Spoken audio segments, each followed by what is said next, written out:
A paz de Cristo a todos. Vamos ler aqui uma porção aqui da palavra que está lá no Evangelho de Mateus 24.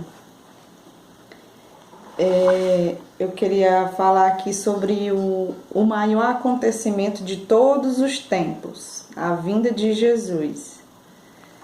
Que Jesus veio como o filho de José, né? O filho de José, segundo a tradição judaica de José do Egito, né? Não é o José é o pai dele. E ele vai voltar novamente como o filho de Davi, né? Então ele veio como o cordeiro e vai voltar como o leão da tribo de Judá. Então eu queria refletir um pouco sobre algumas passagens aqui em Mateus 24. E diz aqui o texto, Mateus 24, ele diz aqui: os discípulos perguntaram, né? Dize-nos quando sucederão estas coisas e que sinal haverá da tua vinda e da consumação do século. Então os discípulos estavam querendo saber o tempo da consumação de todas as coisas, né?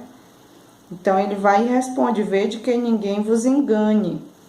E aí ele vai falar e dar algumas características do que está lá no versículo 8, que é o princípio das dores. Então a primeira coisa aqui na sequência do evangelho, que o evangelista Mateus traz no capítulo 24, é o princípio das dores, né? A primeira coisa que vai acontecer é esse princípio das dores. Então, que está aqui que vai do versículo do 4 ao 14, né? Então, esse princípio das dores, ele na verdade, quando Jesus está falando aqui de princípio de dores, no capítulo 24, ele está fazendo menção fazendo uma analogia a uma mulher para ter um parto. Na verdade, esse capítulo 24 está tratando de um parto, simbolicamente falando, de um parto. Ele começa com o princípio das dores.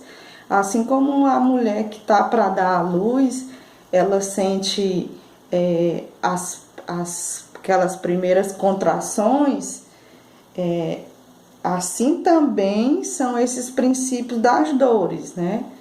São em espaços mais largos, né? Em tempos mais espaçados, e ela sente esse princípio das dores. Depois vai vir as dores, né? E depois vai nascer o filho, vai vir o filho. Então, Mateus está falando, o evangelista Mateus retratou, né, Jesus, o próprio Cristo, o próprio Jesus está falando isso nesse trecho. Então, começa pelo princípio das dores. E esse princípio das dores, ele é marcado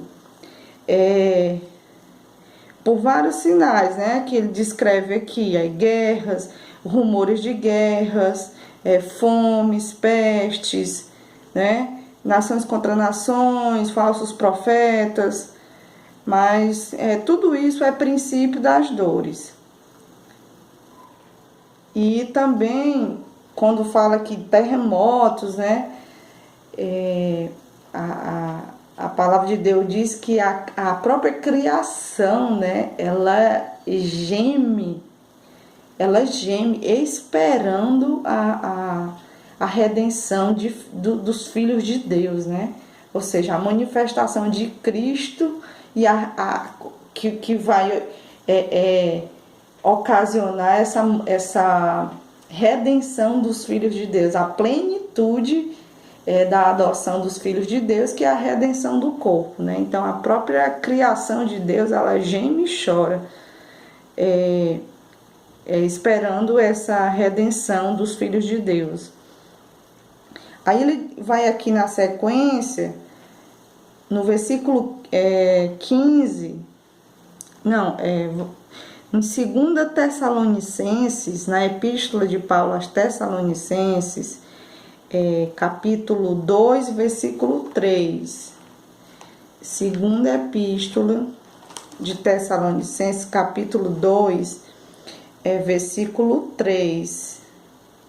Diz assim, vamos ler aqui do 1, né? Irmãos, no que diz respeito à vinda de nosso Senhor Jesus Cristo e a nossa reunião com Ele, nós vos exortamos. Ele está falando da vinda de Jesus e do arrebatamento, porque a vinda e o encontro é tudo no mesmo momento, né?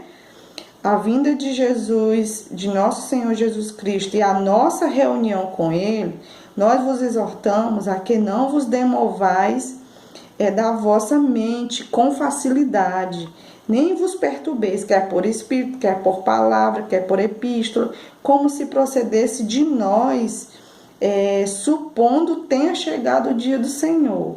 Ninguém de modo nenhum vos engane, porque isto não acontecerá. Isto que não acontecerá? O que ele falou no versículo 1. A vinda de Jesus e a nossa reunião com Ele, né? O nosso encontro com Ele lá nos ares, o arrebatamento. Então ele está dizendo no versículo 3, ninguém, de modo nenhum, vos engane, porque isto não acontecerá sem que primeiro venha a apostasia e seja revelado o homem da iniquidade, o filho da perdição, que é o anticristo, né? Então, voltando lá para Mateus, né? Então, esse princípio de dores, com todos esses sinais que Jesus vai descrever aqui, vai dizer aqui a questão que muitos esfriarão, muitos hão de se escandalizar, trair, odiar uns aos outros, surgirão falsos profetas, por se multiplicar a iniquidade, o amor de muitos esfriará, né? E tudo isso aqui vai, como é que se diz, vai ocasionar essa apostasia, né? E o que é apostasia? Que ele está falando aqui em 2 Tessalonicenses, que a gente leu, que está dizendo que esse é a vinda de Jesus e é o nosso encontro com Ele, não vai acontecer sem que antes venha a apostasia e o anticristo. Então, o que é a apostasia? É o abandono deliberado da verdade. É você abandonar deliberadamente, porque quer a verdade, né? Abandono da verdade.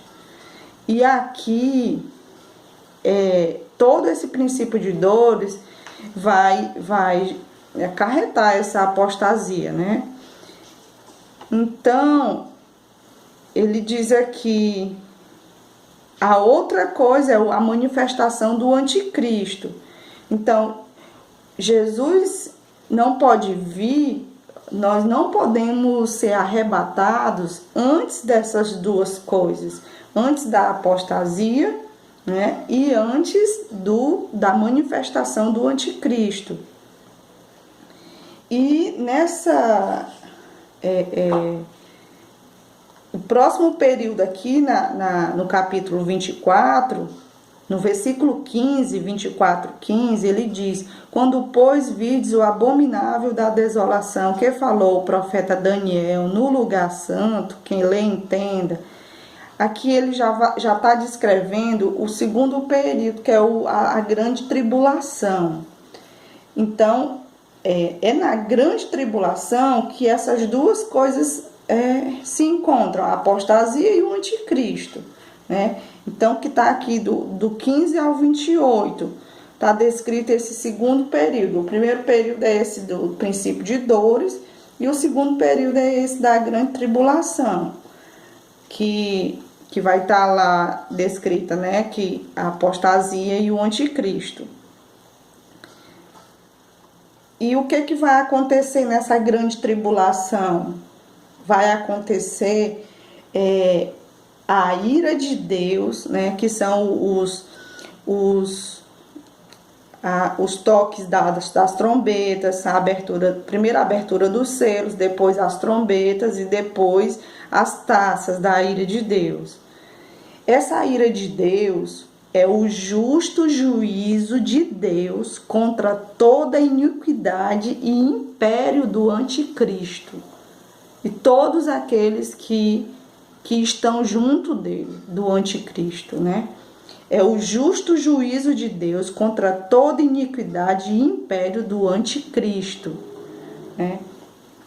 É a ira de Deus sobre essa grande Babilônia, né? Que vai falar lá em Apocalipse, que é uma sociedade corrupta e caída, que será julgada, né? E também que vai acontecer na grande tribulação é uma perseguição contra os santos, perseguição aos santos. Que santos?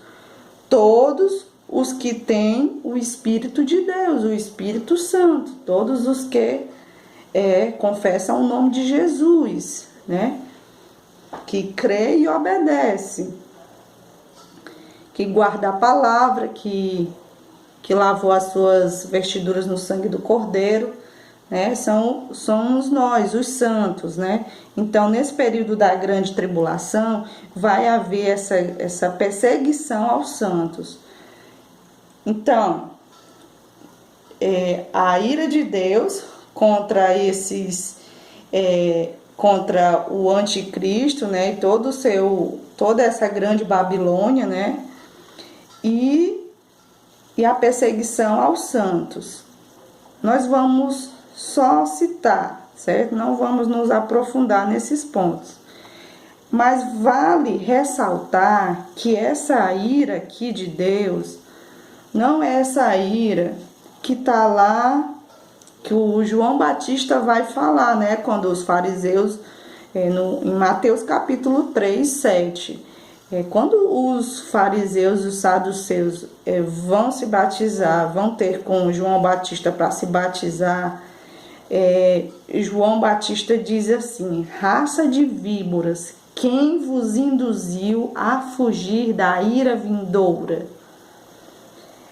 Essa ira vindoura que João Batista está falando, né, chamando eles aqui de raça de víboras, quem vos induziu a fugir dessa ira vindoura, não é essa ira aqui da grande tribulação. João Batista está falando do lago de fogo e enxofre. Jesus vai falar mais claramente isso em Mateus 23, 33. Jesus vai usar exatamente a mesma expressão que ele usou, raça de víboras. Jesus vai dizer: serpentes, raça de víboras, como escapareis da condenação do inferno? Que é justamente essa ira vindoura que João Batista está falando. A ira vindoura é a mesma coisa que o lago de fogo e enxofre, a condenação do inferno. Só para pontuar isso daí, certo? Então, aqui no versículo 29 de Mateus, voltando aqui para Mateus, antes do versículo 29, aqui no versículo 27, nós vamos só pontuar, certo? Diz assim no versículo 27, porque assim como o relâmpago sai do oriente e se mostra no ocidente, assim há de ser a vinda do Filho do Homem. Quem está falando isso é o próprio Filho do Homem. É Jesus quem está falando isso. Ele está dizendo que a vinda dele é comparada como um relâmpago que sai do oriente e se mostra no ocidente. É algo visível, não é algo oculto, não é algo secreto. É isso que ele está dizendo com esse versículo. Agora no 29, logo em seguida, a tribulação daqueles dias. Então, tem uma expressão muito importante aqui nessa sequência que o próprio Cristo está falando. Ele começou falando do princípio das dores, depois na sequência ele falou da grande tribulação, e agora, em terceiro, ele vai falar da vinda do Filho do Homem. E ele vai dizer, logo em seguida, a tribulação daqueles dias. Aí vai dizer o que vai acontecer. O sol escurecerá, a lua não dará a sua claridade, as estrelas cairão do firmamento e os poderes do céu serão abalados. Então, né, na sequência, então aparecerá no céu o sinal do Filho do Homem. Todos os povos da terra se lamentarão e verão o Filho do Homem vindo sobre as nuvens do céu com poder e muita glória.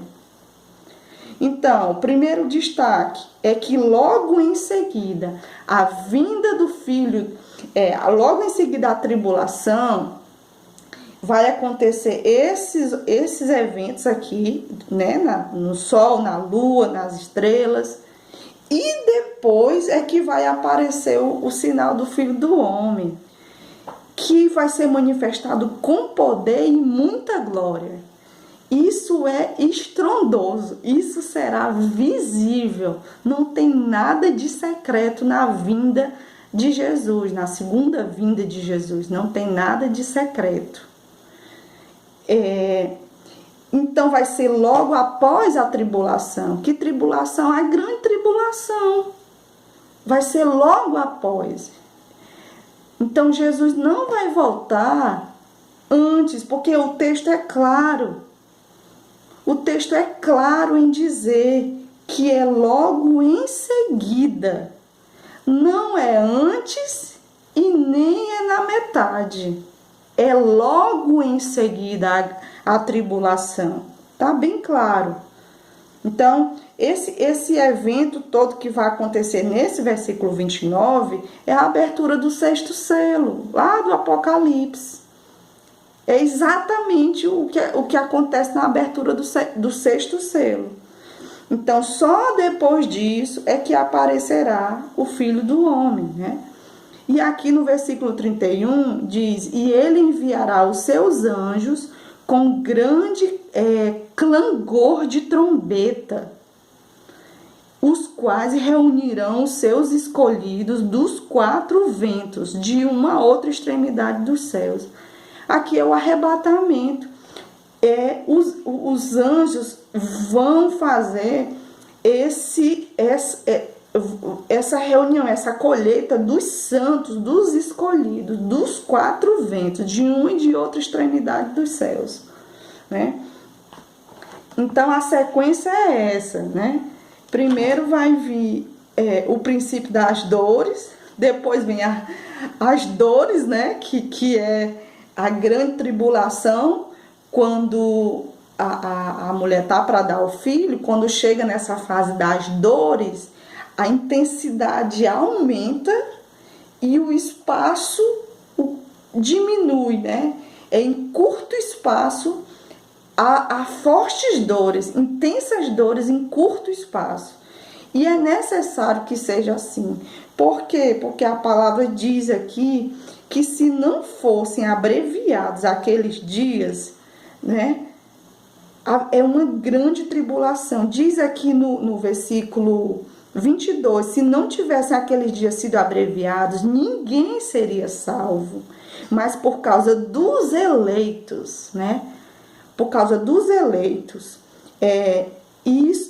tais dias serão abreviados. Então, a sequência é essa. O princípio das dores, a grande tribulação, né? E depois a vinda de Jesus, a vinda do Filho do Homem, a segunda vinda de Jesus, né? O leão da tribo de Judá, o filho de Davi, né? Então, basicamente, essa é a sequência que o próprio Jesus está falando da vinda dele. Está clara, não estou pegando textos paralelos, porque o que eu quero destacar é essa sequência: princípio das dores, a grande tribulação e a vinda do Filho do Homem. Então eu queria só destacar aqui lá na primeira epístola de Coríntios, capítulo 15. Primeira epístola de Coríntios, capítulo 15,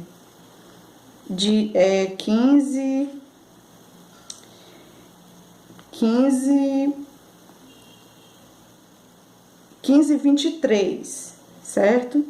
15, 22. Porque assim como em Adão todos morrem, assim também todos serão vivificados em Cristo, cada um, porém, na sua própria ordem. Cristo as primícias, depois os que são de Cristo na sua vinda. E então virá o fim, quando ele entregar o reino ao Deus e Pai, quando houver destruído todo o principado, bem como toda potestade e poder. Porque convém que ele reine, até que haja posto todos os inimigos debaixo dos pés. Quando diz, porém, convém que ele reine, é a próxima fase, né? Que é o reino milenar. Então, Jesus vem, né, na sua vinda, ao toque da sétima trombeta, ele vem e os que morreram em Cristo, né, o arrebatamento, os que morreram em Cristo serão ressuscitados, depois nós, os que estivermos vivos, seremos arrebatados, né, seremos transformados e nos encontraremos com ele nos ares e após esse encontro, nós desceremos com ele. Para quê? Para reinar com ele no milênio, né? Então, convém que ele reine até que haja posto todos os inimigos debaixo dos pés. E 1 Coríntios aqui também no versículo 52, né, que ele vai falar do arrebatamento, ele diz que vai ser no momento, no abrir e fechar de olhos, ao ressoar da última trombeta, né? A última trombeta do Apocalipse. A trombeta soará, os mortos ressuscitarão incorruptíveis e nós seremos transformados. Né? E pronto, aí vai se dar, depois do arrebatamento, nós desceremos com ele para reinar. E depois disso, na sequência, né, que não vai tratar aqui em Mateus diretamente, vem o que? O juízo final e depois novos céus e nova terra. Né? 1 Coríntios 15, 24. 1 Coríntios 15, 24. Foi o que eu li, onde está o trecho lá do milênio, né? Convém que ele reine até que haja posto todos os inimigos debaixo dos pés. Então, irmãos, é isso. Eu queria só destacar essa sequência do Evangelho de Mateus, falado pelo próprio Jesus, né? São palavras do próprio Jesus sobre ele falando da vinda dele, né? Então, a sequência é essa. Primeiro vai vir o princípio das dores, né? Depois vai vir a grande tribulação, que nessa grande tribulação apostasia, tem a apostasia e o anticristo. E depois é que se manifesta o Filho do Homem, né? Onde nós seremos arrebatados, nos encontraremos com ele nos ares e desceremos para reinar com ele no milênio. E era só isso mesmo a pontuação. Obrigada a todos. Paz do Senhor.